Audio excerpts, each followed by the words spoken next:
بسم اللہ الرحمن الرحیم۔ السلام علیکم ورحمۃ اللہ وبرکاتہ۔ عزیز طلباء طالبات، بسم اللہ الرحمن الرحیم۔ تقابل ادیان و مذاہب کا سبق نمبر 81 آج ہم پڑھ رہے ہیں۔ اس سبق کا عنوان ہے دین مسیحی کی تاریخ۔ آج کے اس سبق میں ہم یہ پڑھیں گے کہ دین مسیح یعنی عیسائیت، حضرت عیسیٰ علیہ السلام کے مذہب کی کیا تاریخ رہی ہے، شروع سے لے حضرت عیسیٰ علیہ السلام سے لے کر کے اور اس دور تک کن مراحل سے یہ دین گزرا ہے۔ تاریخی ادوار۔ عیسائیت کی تاریخ کو کل 8 ادوار میں تقسیم کیا جاتا ہے، ان کی تفصیل درج ذیل ہے۔ پہلا دور، یہ حضرت عیسیٰ علیہ السلام کی حیات کا دور ہے۔ اس دور میں آپ کا بچپن، جوانی اور عہد نبوت شامل ہے۔ آپ کی ولادت معجزانہ طور پر بغیر باپ کے حضرت مریم کے بطن سے 3 عیسوی میں ہوئی۔ 12 سال کی عمر تک آپ مصر میں رہے۔ اس کے بعد 30 سال کی عمر تک کی زندگی کی کوئی تفصیل نہیں ملتی۔ عیسائی مذہب کی تاریخ کو مکمل 8 ادوار میں تقسیم کیا جاتا ہے۔ ان میں سے جو پہلا دور ہے وہ حضرت عیسیٰ علیہ السلام کی حیات کا دور ہے، جب آپ زندہ تھے۔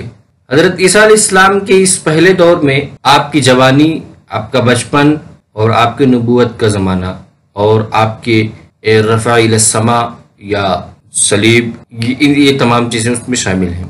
آپ کی پیدائش 3 عیسوی میں بغیر باپ کے حضرت مریم کے بطن سے ہوئی اور 12 سال کی زندگی آپ کی، مطلب بچپن کے سے جو 12 سال تک کی زندگی ہے وہ آپ مصر میں رہے، اور اس کے بعد پھر آپ کی زندگی کی تفصیل نہیں ملتی، یہاں تک کہ نبوت آپ کو مل گئی۔ 30 سال کی عمر میں آپ نے بپتسمہ لیا۔ 30 سال کی عمر میں آپ نے حضرت یحییٰ علیہ السلام کے ہاتھوں بپتسمہ یعنی استباغ لیا۔ استباغ لینے کے بعد آپ 40 دن کی ریاضت و مجاہدے کے لیے بیابان میں چلے گئے، جہاں آپ نے تحنث اختیار کر کے حکم خداوندی کے منتظر رہے۔ پھر خدائی حکم کے مطابق آپ یروشلم گئے، جہاں یہودی علماء و احبار نے سخت مخالفت کی۔ شہر سے واپس آ کر ایک جھیل کے کنارے کھڑے ہو کر وعظ دینے لگے۔ پھر آپ شمعون کی کشتی پر سوار ہوئے اور ماہی گیروں کی تبلیغ کر کے انہیں صراط مستقیم پر لے آئے۔ یہ اس پوری عبارت میں آپ کے 30 سال کے بعد کی جو 3 سال کی جو زندگی ہے، 30 سے 33 تک کی، وہ بیان کیا گیا۔ 30 سال کی عمر میں آپ نے استباغ لیا۔ استباغ لینے کے بعد پھر آپ جو ہے جنگل میں چلے گئے اور تحنث کی زندگی گزارنے لگے۔ 40 دن آپ نے یہ زندگی گزاری۔ پھر اس کے بعد آپ کو حکم ملا خدا کی طرف سے کہ آپ دعوت کو عام لوگوں میں عام کیجئے۔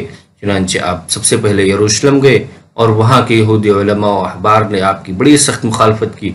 پھر اس کے بعد آپ وہاں سے واپس آ گئے اور جھیل کے کنارے کھڑے ہو کر وعظ دینے لگے، جہاں پہ شمعون نامی سب سے پہلے ایک مچھوارے نے آپ کی دعوت قبول کی، اور پھر اس کے بعد آپ کی دعوت دھیرے دھیرے بڑھتی چلی گئی، اور کسی شمعون کو جو ہے پطرس بھی کہا جاتا ہے۔ آپ نے 2 ماہی گیر شمعون اور اندریاس سے کہا تم میرے پیچھے آ جاؤ، میں تم کو آدمگیر بناؤں گا۔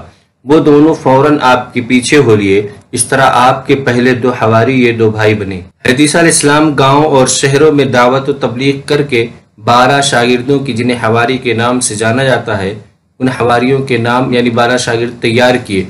ان حواریوں کے نام درج ذیل ہیں۔ نمبر 1 شمعون، نمبر 2 اندریاس، نمبر 3 یعقوب، نمبر 4 یوحنا، نمبر 5 فلپس، نمبر 6 برتلمائی، نمبر 7 لوقا، نمبر 8 متی، نمبر 9 یعقوب حلفی، نمبر 10 تدی، نمبر 11 شمعون قنانی، نمبر 12 یہودا اسکریوتی۔ دوسرا دور، یہ دور حضرت عیسیٰ علیہ السلام کے آسمان پر اٹھائے جانے کے بعد شروع ہوتا ہے۔ اس دور میں پولس نے اپنا مشن جاری کیا اور اناجیل 4 سے ہٹ کر الگ تعلیم پیش کرنا شروع کیا۔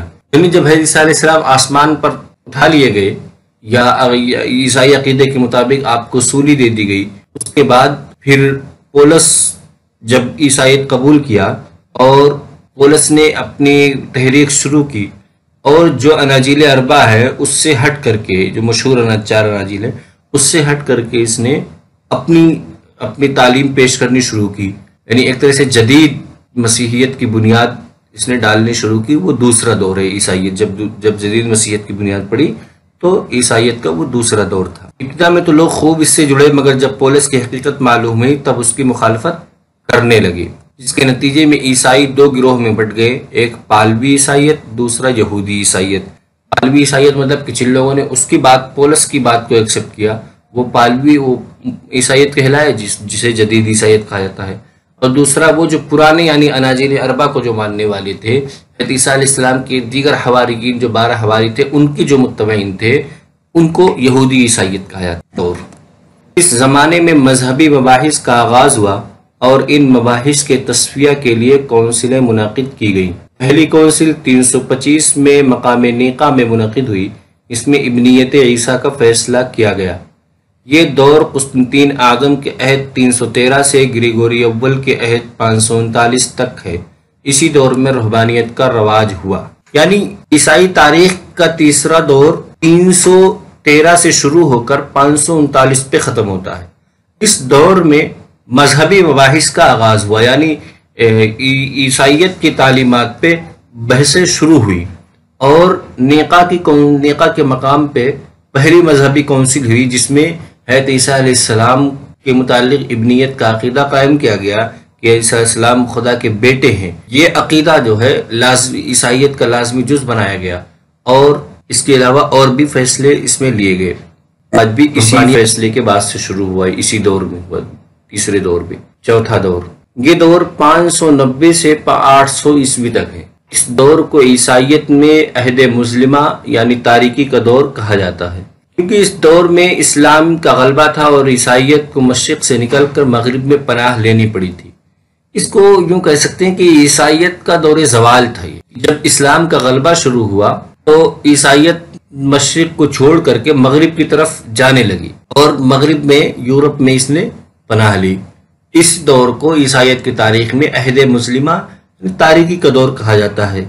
یہ دور 590 سے 800 عیسوی تک کا ہے۔ پانچواں دور، یہ قرون وسطیٰ کا دور ہے جو 800 عیسوی سے 1571 تک ہے۔ اس دور میں مشرقی اور مغربی کلیسا میں ٹکراؤ ہوا، جس کے نتیجے میں کیتھولک چرچ اور آرتھوڈوکس چرچ کا قیام عمل میں آیا۔ کیتھولک چرچ نے اپنا مرکز روم کو بنایا اور اپنے سربراہ کا نام پوپ رکھا۔ آرتھوڈوکس چرچ نے اپنا مرکز قسطنطنیہ کو بنایا اور اپنے سربراہ کا نام بطریق رکھا۔ اس پانچویں دور کو قرون وسطیٰ کے دور سے یاد کیا جاتا ہے، اور یہ 8ویں صدی عیسوی سے 16ویں صدی تک ہے۔ اس دور میں جو عیسائی چرچ تھے ان میں آپس میں اختلاف ہوا، اور ان اختلافات کے نتیجے میں دو قسم کے چرچ وجود میں آئے، ایک کیتھولک چرچ، ایک آرتھوڈوکس چرچ۔ کیتھولک چرچ تو اٹلی کو اپنا اس نے مرکز بنایا، اور کیتھولک چرچ والوں نے اپنے سربراہ کا نام پوپ رکھا۔ لیکن جو قسطنطنیہ میں جو چرچ بنا، یعنی دوسرا جو گروپ پیدا ہوا، وہ آرتھوڈوکس کہلایا۔ آرتھوڈوکس چرچ نے اپنے سربراہ کا نام بطریق رکھا۔ بطریق اور پوپ دونوں یہ چرچ کے سربراہ ہوتے ہیں، بس الگ الگ فرقے کے، ایک کیتھولک ایک آرتھوڈوکس۔ چھٹا دور، اس دور میں مارٹن لوتھر نے اپنی اصلاحی تحریک شروع کی۔ یہ تحریک 1581 میں جرمن میں شروع ہوئی۔ اس تحریک کے ماننے والوں کو پروٹیسٹنٹ اور اس دور کو عہد اصلاح کہا جاتا ہے۔ یہ 16ویں صدی میں جو مارٹن لوتھر نے جو تحریک شروع کی، اس کو تحریک اصلاح یا عہد اصلاح، اس کو عہد اصلاح پورے دور کو کہا جاتا ہے۔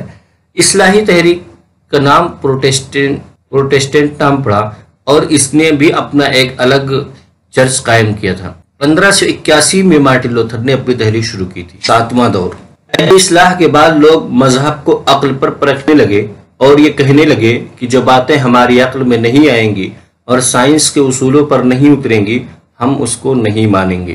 اس دور کو دور عقلیت یا سائنسی دور کہا جاتا ہے۔ یعنی عیسائیت کی تاریخ میں 7واں دور وہ سائنسی کا دور ہے، یعنی عقل کے غلبے کا دور آیا۔ اس میں مذہب سیکنڈری چیز رہ گئی، دوسرے نمبر کی چیز رہ گئی تھی۔ 8واں دور، تحریک عقلیت کے رد عمل میں دو قسم کے لوگ سامنے آئے۔ ایک وہ جنہوں نے سائنس و عقل کے زیر اثر مذہب میں تبدیلی کو تسلیم کر لیا، دوسرے وہ جنہوں نے خالص رومن کیتھولک مذہب کی بحالی اور اس کے احیاء کی تحریک شروع کی۔ اس دور کو عہد جدید کہا جاتا ہے۔ یہ آخری دور ہے، 8واں دور ہے، یہ دور چل رہا ہے۔ اس دور میں دو قسم کے لوگ پیدا ہوئے۔ یہ دراصل جو 7واں دور تھا، دور عقلیت کا یا سائنسی دور جو تھا، اس کے رد عمل میں ہے۔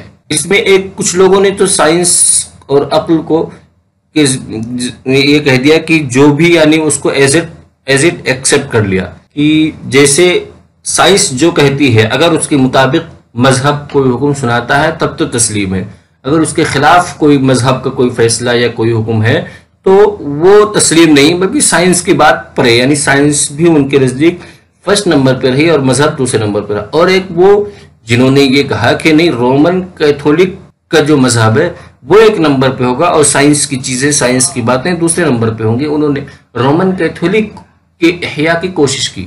یہ دوسرے قسم کے لوگ تھے عیسائیت کے، یہ اس کو ماڈرن ایج بھی کہا جاتا ہے، یعنی ماڈرن ایج میں عیسائیت کے میں دو قسم کے لوگ تھے، ایک وہ جنہوں نے رومن کیتھولک کو بڑھاوا دینے کی کوشش کی اور دوسرے وہ جو مذہب کو سیکنڈری نمبر پہ رکھتے ہوئے سائنس کو فرسٹ نمبر پہ رکھتے تھے۔ یعنی اس سبق کا خلاصہ میں سب سے پہلے ہم نے یہ پڑھا کہ سب سے پہلے یعنی کہ عیسائیت کی تاریخ کو کتنے ادوار میں تقسیم کیا گیا، پھر اس کے بعد جو ہے ان ادوار کی تفصیل پڑھی ایک ایک کر کے۔ سب سے پہلے دور کو پڑھا، پھر دوسرے دور، پھر تیسرے دور، پھر چوتھا دور، پھر پانچواں، پھر چھٹا، پھر ساتواں، پھر آٹھواں۔